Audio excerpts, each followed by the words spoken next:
Uh, to be in love, it's kind of like being slightly drunk because you're not in control. I kind of feel like it's the warm, fuzzy feeling, like when you really connect with someone, I guess. Everything is going really great that day, and you're just out strolling, enjoying everything. You know, it's like a nice walk through a park on a great day. I would have to say love is an energy. It's an ideal. It's very subjective. There's several different types. To be in love is to just put everything before yourself or another person. But when I personally think of love, I just think of forgiveness, acceptance, kindness. Relative, I think, honestly. I mean, it depends upon your situation, where you are in life, who you're with, if you're with anyone. Like, it can mean a number of different things. It's a word that people use for empathy. When they want someone to feel empathetic for them, they use the word "I love you" or "we love each other." Love is it's an electrical charge that is fired off whenever you feel it. And and it's got a certain feeling, I guess. It's the best feeling in the world, isn't it? You're with somebody and you can do everything with that person. You know, you want to do everything with that person. You want to lick them and kiss them everywhere. You want to... all the things. Oh, my first kiss, I remember that well. You know, I was on a date, and because back then, I really was a good dater. Is it bad that I don't remember my first kiss? I was in 4th grade, and someone pulled me under a picnic table and kissed me, and then I was like, well, this is great. So the next day I pulled him under the picnic table and kissed him. And we ended the date. There was no kiss at the end of the date, and we started to drive, and as it happens, it was a single road. It happened whenever I was in kindergarten on the playground. Somebody was like super coy about it and like ran up to me and kissed me and then ran away.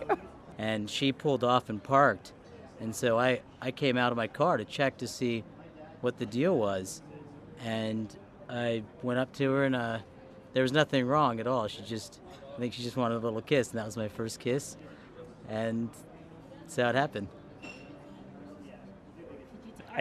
It took me forever to build up the courage, and then like one day I was just like, hey, I don't even remember exactly what I said, but it was something along the lines like let's go around this corner, and then I just planted one on her. I was in the 9th grade, and his name was Tyler Davis. He was actually quarterback of our football team, which is extremely cheesy. He smelled terrible. He had just finished a football game. There's like juicy, like thick feeling like food, but they were like lips. And it was like sweet. Losing my virginity was losing my virginity was a very eventful thing, but it wasn't anything sentimental. It was kind of weird. It was like the second coolest thing that happened that day. Maybe it was like the third, but that's usually how it works. When cool things come, they come in threes. So. As a young man, I lost my virginity in a threesome with an older girl who was a nympho, and as a young man, I wanted it to happen, so it happened. But there was no gratitude or reward for it, and it kind of put me back a little bit. That's all I'll say about it. It didn't last very long, obviously. It's typical of what you would expect. I was a hero and a champion from the start. It was in a forest. Actually, it's kind of a funny story because one of my girlfriends, Maddie, it was her older brother, who was like predominantly older than me, like in his 20s, and I was like 13, 14, and we had sex out in a forest. It's part of my Lolita. But I thought, like, the day I saw him, I was going to have sex with him. I was probably slightly drunk. I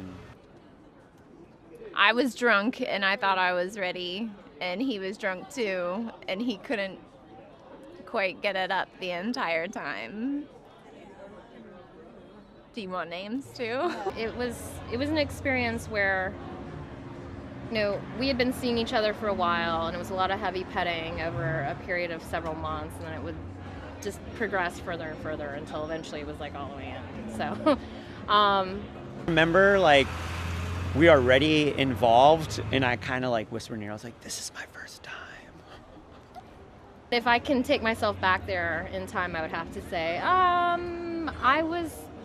we took it slowly enough to where my hymen didn't break, and I found it very comfortable and fun.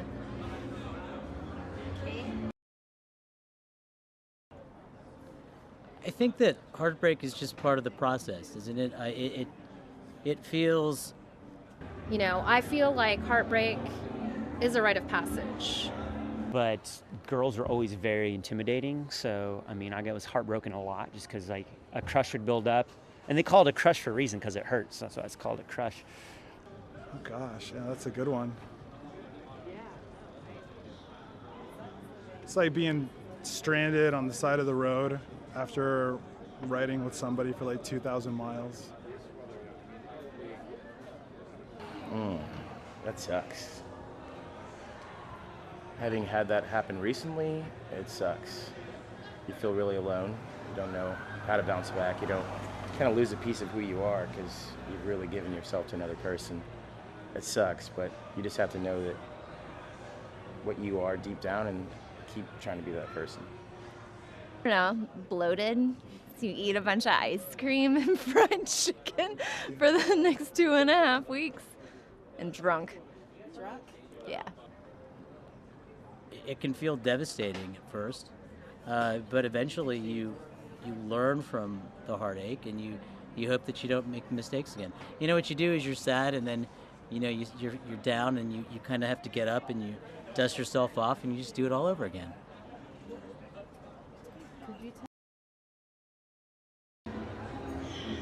Well, that's funny because I don't, as a person, truly believe in perfection. There are no perfect pictures, only the ones in our head. I always thought that I could date somebody maybe in the Navy or the Army because they're away for an amount of time. Or I could have like a really like great 50s housewife, like where you had your bedroom and I have my bedroom, because I like to get ready for a long period of time and be like alone. So I can't be involved with someone for that long. I guess when you can really trust a person, yeah, and you don't have to like kind of keep tabs on them and check them all the time. They're honest. It doesn't exist. Because if it did, I mean, if the perfect relationship existed, both parties wouldn't have to do anything. And that's just lazy. I mean, relationships in a sense are give and take, and it's a growing process. So you have to learn to adapt to one another, give, take, sacrifice, things like that. So to say, perfect relationship exists, I don't really believe that. I think a great relationship can be formed over time, but perfection just doesn't exist. Perfect relationship would be one that there's like 100% trust, and there's like it's just something that you feel like it works out, like it interlocks, like cars behind a train locomotive. It's just someone who's, obviously has the credentials, the things you want to be with, but can find a balance to make it work. If you're constantly striving for precise perfection, you're always going to be disappointed because that expectation breeds disappointment. But if we're going based on like my personal ideal of a quote-unquote perfect relationship, I would have to say it's basically friendship amplified. Just apply those same principles of friendship, but on a much larger scale. I believe that a healthy relationship is two people who are independent, remain independent, but are able to share their lives with each other. Anyway, so it's a perfect relationship is one where I can do whatever the fuck I want, and she listens to me. No, I'm kidding. That's not at all good. That's terrible. It's sexist. Nobody's sexist here. A perfect relationship is one of mutual love and respect. It's one where you are able to be passionate with somebody, and you just want to, all the time, you just want to fuck, and you just want to hold their hands while you're fucking, you know? That's perfection. And then, you know, you're eating her out, and you're down there, and you're like, yeah, I'll lick this butthole. Yeah, I will. What? Goddamn straight I will. I'm in love. And you know what? Fucking tastes good.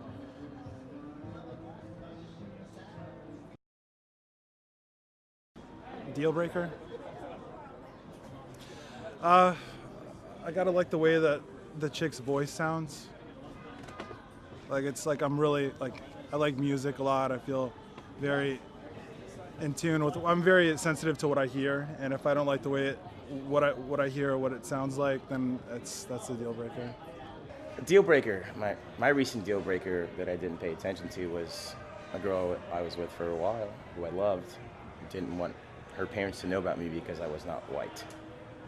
And as of recent times and political things going on, I just can't accept that in this 2016, that I can't meet someone's parents because they have racial things they can't let go. That hurts the deepest. So deal breaker would be if your parents don't want to meet me because I'm not white, then there's no point in me trying to be with you because you're not going to change. Deal breaker would be probably like bad hygiene. Just hygiene in general, like especially like the bad breath, you know? Like just to whether or not somebody truly understands you. If you don't have that mutual understanding and respect for one another, then there's no way that you're going to be able to function together. A deal breaker? A real deal breaker is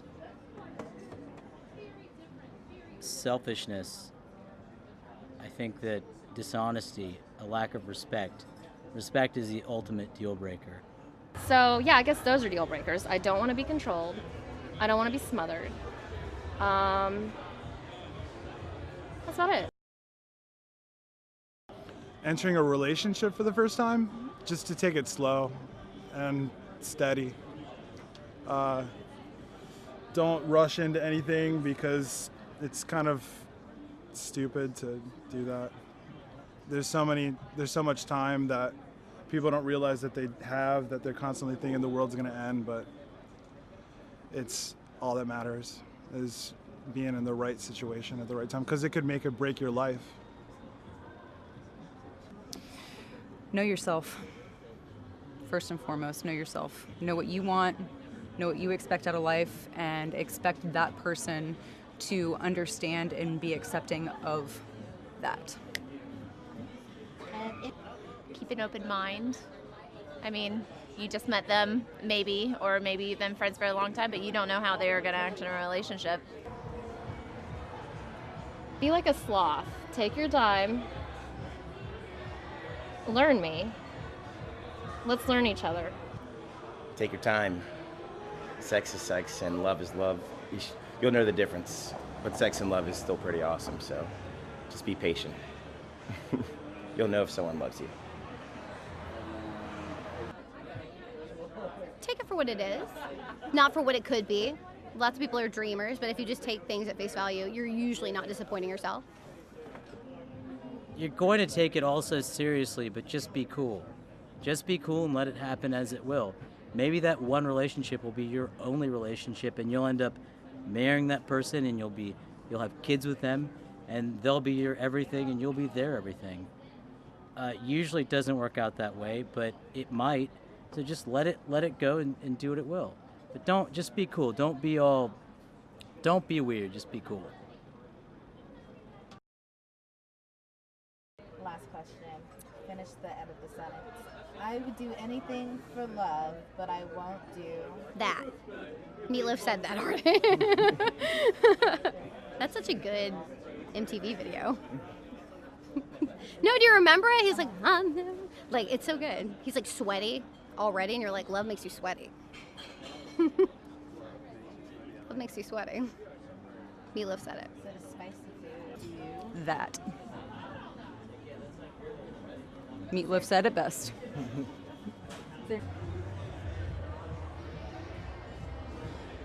Trump.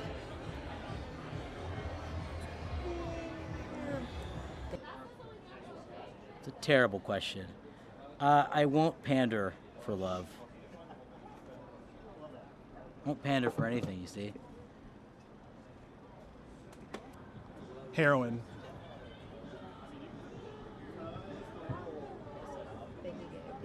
Butt stuff on him.